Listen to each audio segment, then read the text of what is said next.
A indecisão cobra um preço alto. Se não tiver jeito de dar errado, você vai fazer dar certo. Isso é o que eu vejo de fato os grandes fazendo.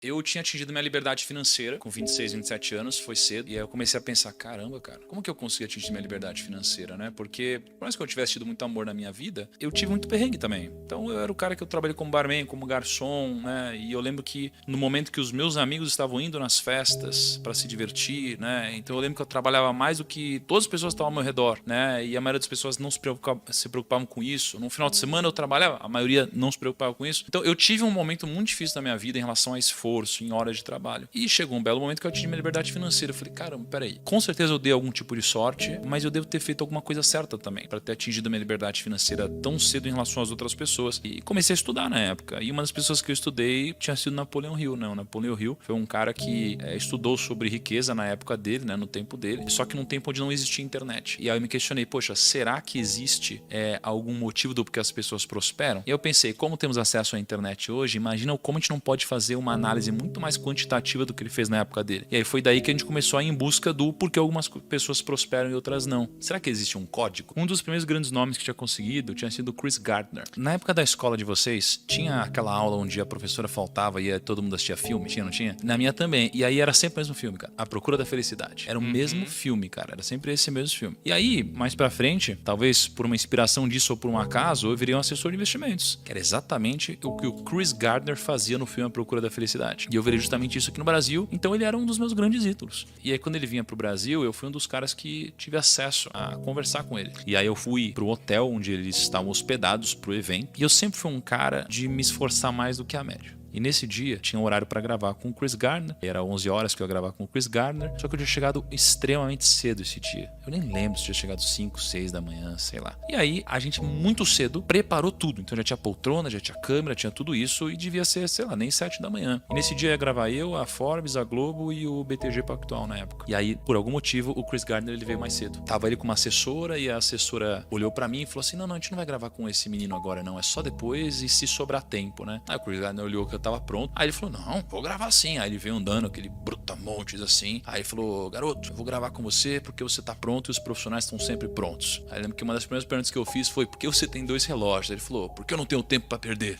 E foi muito legal. Acho que o principal insight que eu tive dele foi, there is no plan B, né? Não tem plano B. E todas as pessoas que eu conheço que de fato ficaram muito grandes, elas não ficaram grandes diversificando, elas ficaram grandes com uma grande porrada. Então pega todos os empreendedores, eles ficaram grandes com um grande empreendimento que deu certo, e não vários. O que eu percebi é que as pessoas, elas não devem diversificar o seu trabalho, mas devem diversificar o seu patrimônio, que são coisas diferentes. Isso. Os judeus, eles têm uma passagem que é a passagem de quando eles ensinam como investir o capital. E aí eu decidi me aprofundar nisso. E aí eu liguei hoje pro Rabino Dudu, e aí ele pegou a Torá, e ele abriu lá. Cara, é uma loucura, assim. E aí ele começou a interpretar pra mim tudo isso, e os judeus, eles representam 0,2% da população, e eles têm eles têm quase 1,5% da riqueza mundial. Então assim, eles são muito ricos por cabeça, mais do que qualquer outra religião, né? E tem algum motivo do porquê eles são muito ricos. Quando a gente foi estudar os princípios, né, judaicos, pensa que os judeus, eles acreditam, né, que os primeiros 5 livros da Bíblia são o Pentateuco, e aí, além disso, você tem a Talmud, que é uma coletânea, né, de livros que falam sobre lei, ética, moral e etc. Um desses livros tem um capítulo específico onde conta-se uma história. E nessa história é muito interessante que diz o seguinte, eles estão falando sobre leis. Estava escrito o seguinte, se você deixa um dinheiro seu na mão de alguém para cuidar, e essa pessoa perde o dinheiro que você deixou na mão dessa pessoa para cuidar, essa pessoa, ela está certa ou errada em ter perdido seu dinheiro? Tá? Então, olha que interessante. O livro fala que depende. Ele diz assim, ó, se eu deixei meu dinheiro com você e você foi negligente, então se você pegou o dinheiro e você deixou na mão de uma criança, ou você pegou, amarrou, jogou para trás aqui, e você perdeu o dinheiro, você é o culpado. Então, alguma coisa ruim tem que acontecer com você. Se você pegou esse dinheiro e você guardou da forma correta, mas alguém veio e te assaltou, você não é culpado. Se você fez tudo certo e você foi roubado, aí você não é culpado, tá? É isso que tá escrito lá. Só que aí, ele diz o seguinte, poxa, mas eu poderia ter dado esse dinheiro para uma criança. Em outras palavras, ele está dizendo assim, você poderia ter sido negligente. Mas o que mais eu poderia ter feito? Aí o rabino responde para ele, você poderia ter amarrado esse dinheiro na sua mão. Aí fala, amarrado esse dinheiro na sua mão? E aí depois ele explica o que é amarrar o dinheiro na sua mão. Ele diz, amarrar o dinheiro na sua mão seria como você pegar 1/3 do seu patrimônio e você enterrar embaixo da terra. 1/3 do seu patrimônio e você investir em negócios. E 1/3 do seu patrimônio e deixar deixar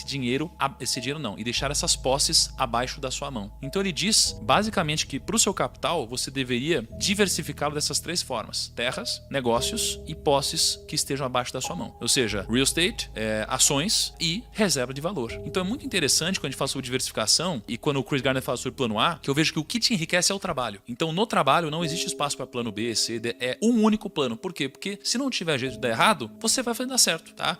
Agora, o fruto do seu trabalho, ele deve ser diversificado, ele deve ser amarrado na sua mão. E isso é o que eu vejo de fato os grandes fazendo. E até se a gente fizer um backtest dessa carteira de investimentos diversificada, né, dos judeus, de fato foram alguns dos maiores rendimentos da história. Isso aí foi escrito há 1800 anos atrás. A indecisão cobra um preço alto, né? Porque às vezes você fica assim, ó, não quero abrir mão disso, porque se der problema. Aí o fato de você não ter coragem de abrir mão disso te gera um problema onde você não teve coragem de abrir mão. Você tem que abrir mão de alguma coisa, cara. O sacrifício é recompensador. Tipo, por exemplo, você trabalhou quantos anos como assessor sem ganhar nada até você, sei lá, vender o seu negócio e ganhar um bom dinheiro? Eu fui 7 anos assessor. Meus primeiros 2 para 3 anos eu não ganhei nada. Depois disso eu comecei a ganhar um dinheiro, mas eu reinvesti no próprio negócio e paguei dívidas da família. Então eu demorei 7 anos para ganhar meu primeiro grande dinheiro. Então você fez 7 anos de sacrifício para realmente conseguir mudar, viver do jeito que você queria, basicamente. Isso, exatamente. E aí quando você pega os nomes que a gente conversou, todos que ganharam dinheiro, demoraram para ganhar dinheiro. Todos demoraram para ganhar dinheiro. Então quando a gente fala do código da riqueza, cara, existem algumas coisas em comum. Uma delas é você entender que primeiro você planta, depois você colhe. E hoje as pessoas, elas primeiro querem colher. As pessoas não têm coragem de abrir mão do que elas mais querem na vida delas. Na verdade, elas abrem mão do que elas mais querem na vida delas para colherem, né, o que é importante apenas nesse exato momento. Hoje tá tudo muito rápido, né? Você pega o TikTok, você pega o Instagram, você pega não sei o que lá. Então a gente sabe muita coisa, né, espalhada, de zero profundidade. Então é muito difícil a gente conseguir ter alguma vantagem competitiva. Todas as pessoas que eu conversei no Código da Riqueza, elas eram muito boas em alguma coisa. Hoje você tem um monte de gente que é medíocre, cara, que é mediana em tudo. E não foca em nada e não sabe de nada. Não foca em nada. E eu sou péssimo em muita coisa, na maioria das coisas, mas eu sou bom em poucas. Isso aqui é o que me fez ter resultado. As pessoas que são verdadeiramente ricas, elas entendem que o dinheiro não é causa, ele é consequência. Mas é consequência do quê? Do seu trabalho, do seu esforço e do seu valor agregado na vida dos outros, tá? Trabalho, esforço e valor agregado. Isso daqui é o que vai tirar riqueza. Trabalho, esforço e valor agregado. Por que trabalho? Porque o trabalho, ele tem a ver com você multiplicar algo que você é bom, não algo que você é ruim, né? O trabalho é diferente do emprego. O trabalho é você multiplicar algo que já está dentro de você, algo que você já desenvolveu, algo que você é melhor do que os outros. Quando você desenvolve algo que você é pior do que os outros, você provavelmente não vai conseguir resolver a equação da riqueza, porque vai ter muita gente melhor do que você se esforçando no mesmo grau que você está se esforçando. Então você não vai ter nenhum diferencial, vai ser difícil você construir algo que ninguém mais construiu. Então é importante você entender onde você é bom e você trabalhar isso, porque é isso que vai te dar vantagem competitiva. Mas o ambiente, ele nos prepara para geralmente fazer o quê? Multiplicar o que a gente é ruim, esforçar onde a gente é ruim, passar tempo onde a gente é ruim. A escola faz isso com a gente. Nossa. A escola faz a gente ficar lá repete ano, até você entender química. Pô, cara, imagina o seguinte, olha que bizarro. Você é um cara que odeia química. Você pode usar química se você for por uma linha importante, né, da sua vida que use química, mas na maioria das vezes não. Você já decidiu que você não vai usar química, você só vai usar, sei lá, uma coisa que não tem nada a ver com química. E aí a escola te repete 2 anos, te faz passar 2 anos, te faz perder 2 anos na sua vida porque você, por algum motivo, era extremamente talentoso em, sei lá, em português e horrível em química. E a vida, ela não vai te premiar pelo que você é horrível, vai te premiar só pelo que você é bom. Você vai contratar alguém pro seu time que é incrível em algo que ela faz e não uma pessoa que é horrível. Então, trabalho é multiplicar onde você já é bom, o que você tem. Depois, o seu esforço. O seu esforço, porque, cara, você pode ser extremamente talentoso em alguma coisa, né? Mas se você não se esforçar nisso... esquece. Você precisa de esforço, concorda? Porque senão você vai ser mais um medíocre, cara. Aliás, eu tô cansado de gente que não se esforça, cara. Tô cansado, eu fico puto com isso. Pior que gente sem discernimento cognitivo é gente vagabunda, cara. É a combinação perfeita. É o deixa a vida me levar com mediocridade, baixa capacidade cognitiva e vagabundagem. Agora, olha só, por isso, e aí você tem um terceiro ponto, você tem o multiplicar o seu talento, você tem o esforço e você tem o valor agregado. Porque não tem como você ganhar alguma coisa se não agregar valor pro outro. O valor agregado eu aprendi com você, eu não sabia o que era isso. Eu achava que trabalhar e ter um emprego era realmente fazer o que eu fui pago pra fazer e tá tudo bem. Eu não sabia que era tipo assim, era fazer o que eu fui combinado a fazer, mas é tipo assim, cara, agregar realmente um valor a isso. É tipo assim, pensar com uma outra ótica, não é tipo, vou editar um vídeo pra subir no YouTube. Não, eu tô editando um vídeo que vai impactar um monte de gente. Eu tô editando esse vídeo pra bater mais de 1 milhão de visualização, porque eu sei que a gente vai conseguir converter esse vídeo em X, Y coisas. Então, as pessoas não entendem que é tipo assim, cara, se você hoje é um júnior numa empresa e você trabalha como um júnior, você vai ser pra sempre um júnior. Você nunca vai promover um cara pro pleno se o cara trabalha como um júnior. O cara tem que trabalhar primeiro como um pleno ou até mesmo como um sênior. Pra você sentir aquela coisa de tipo, puta, cara, esse cara ele já tá... Eu preciso promover esse cara. Promover esse cara. Não dá pra não promover esse cara, né? Exatamente. tem que chegar nessa parada. E aí eu tava com o Jeffrey Myron, eu falei assim, Jeffrey, o que é riqueza pra você? E aí ele falou assim, tem 3 tipos de definições pra riqueza. Aí ele falou assim, ó, a primeira é a riqueza financeira, mas não é a única definição, mas é a primeira definição. A riqueza financeira é ter um patrimônio bacana que você construiu ao longo da sua vida. Então, mas você tem também a riqueza humana, que é o conhecimento que temos como indivíduo e a nossa capacidade de transmitir isso para outras pessoas, criando relações entre si. Isso é riqueza também. E a terceira riqueza é a riqueza vital, que ele diz que é basicamente a saúde, porque sem ela, as outras duas não fazem sentido nenhum. Então não adianta nada ter só a riqueza financeira se eu não tiver a riqueza vital. Não adianta nada ter riqueza financeira e a vital se eu não tiver a riqueza humana, porque vai me faltar alguma coisa. Você sabe como nasceu a previdência privada? A gente tem a previdência privada e a previdência social. A previdência social, né? Lá atrás, lá no exército romano, eles criaram um formato onde eles pegavam 2/7 do salário dos soldados romanos. E aí eles convertiam isso daqui no futuro em benefícios para eles e aí depois dá um pedaço de terra para os romanos. Aí mais para frente, na Prússia, eles, lá em 1883, se eu não me engano, com Otto von Bismarck,